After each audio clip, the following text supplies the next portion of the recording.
Assalamualaikum, hai teman-teman. Perkenalkan, aku Alena Nergianti dengan NIM 2261201505 dari Prodi Manajemen Universitas Muhammadiyah Tangerang. Video ini diperuntukkan untuk tugas mata kuliah Manajemen Investasi dengan dosen pengampu Ibu Meta Dwi Aprianti. Pada kesempatan kali ini, aku akan melakukan visit bank ke Bank BCB. Yuk kita simak videonya. Tonton sampai habis ya. Hai, ikutin aku yuk, kita ke Bank BCB.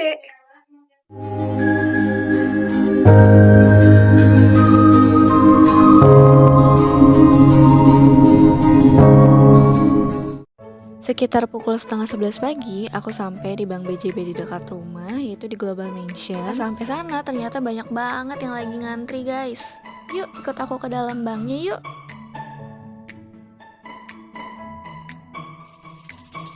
Wah, ternyata Bank BJB merupakan peserta penjaminan LPS ya. Berarti simpanan nasabah di Bank BJB ini dijamin oleh LPS dong. Namun sesuai dengan ketentuan yang berlaku. Dan kalian tahu nggak sih, di tahun 2023 kemarin, Bank BJB ini berhasil meraih penghargaan LPS Award 2023. Bank BJB memenangkan 2 kategori, yaitu Bank teraktif dan terinovatif dalam sosialisasi program penjaminan simpanan, serta Bank teraktif dalam literasi keuangan untuk kelompok KBMI 2.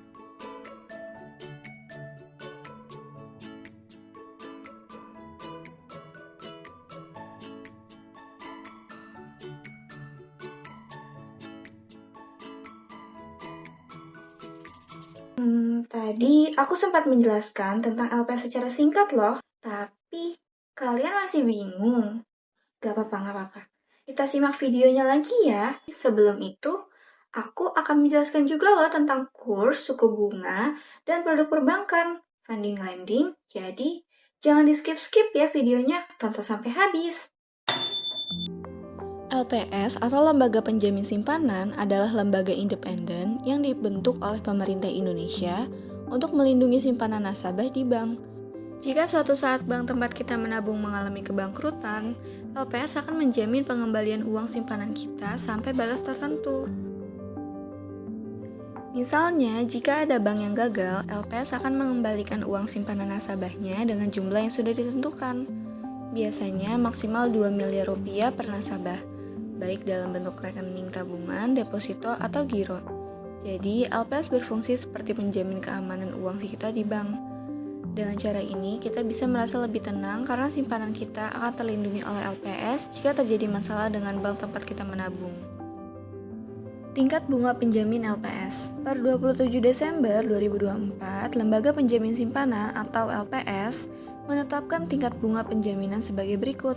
Bank umum, rupiah sebesar 4,25%, valuta asing sebesar 2,25%. Bank Perkreditan Rakyat atau BPR rupiah sebesar 6,75%. Tingkat bunga penjaminan ini berlaku untuk periode 1 Oktober 2024 hingga 31 Januari 2025. LPS menetapkan batas maksimum suku bunga simpanan yang dijamin. Simpanan dengan suku bunga melebihi tingkat tersebut tidak dijamin oleh LPS. Selain itu, LPS menjamin simpanan nasabah hingga maksimal 2 miliar per nasabah per bank. Nilai tukar atau kurs adalah perbandingan nilai antara dua mata uang yang menunjukkan berapa banyak satu mata uang dapat ditukar dengan mata uang lain. Misalnya, jika 1 dolar Amerika Serikat setara dengan 15.000 rupiah Indonesia, maka kurs USD per IDR adalah 15.000. Kurs ini penting dalam perdagangan internasional, investasi, dan perjalanan ke luar negeri. Dalam transaksi valuta asing, terdapat 2 jenis kurs yang umum digunakan. Yang pertama ada kurs beli dan yang kedua ada kurs jual. Apa sih kurs beli? Jadi, kurs beli itu bank membeli mata uang asing dari kamu. Misalnya, kamu punya dolar dan mau tukar ke rupiah, pakai kurs beli. Sedangkan kalau kurs jual itu, bank menjual mata uang asing ke kamu. Misalnya, kamu mau beli dolar, maka pakai kurs jual. Nah, di sini ada kurs Bank BJB teman-teman. Ini per tanggal 27 Desember 2024 ya. Bisa kita lihat sama-sama ya teman-teman. Di sini ada kurs beli dan ada kurs jual.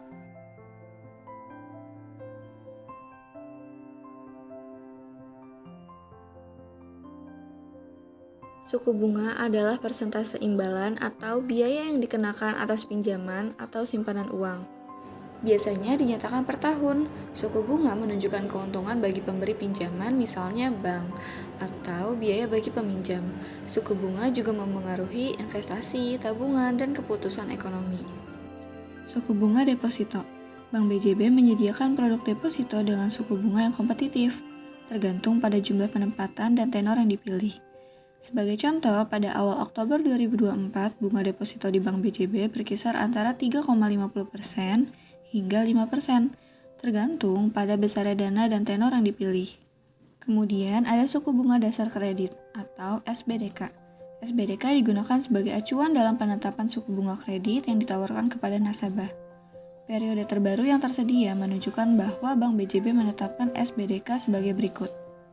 Kredit korporasi sebesar 6,62%, kredit retail sebesar 9,23%, kredit konsumsi atau KPR sebesar 8,34%, dan yang terakhir kredit konsumsi non-KPR sebesar 8,51%. Selanjutnya ada produk perbankan.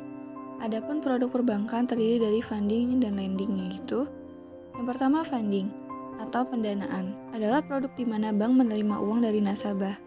Contohnya, tabungan, giro, deposito. Tujuannya adalah mengumpulkan dana dari masyarakat. Yang kedua ada lending. Lending atau peminjaman adalah produk di mana bank memberikan pinjaman kepada nasabah.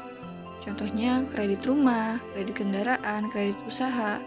Tujuannya adalah membantu individu atau perusahaan yang butuh dana. Berikut adalah produk perbankan Bank BJB. Yang pertama dari funding, ada tabungan BJB tanda mata, giro, dan deposito berjangka. Yang kedua ada lending, yaitu ada kredit mikro utama, kredit usaha rakyat, kredit pemilikan rumah, kredit multiguna, dan BJB back-to-back loan. Itu dia teman-teman penjelasan yang aku dapat sampaikan ke kalian semua.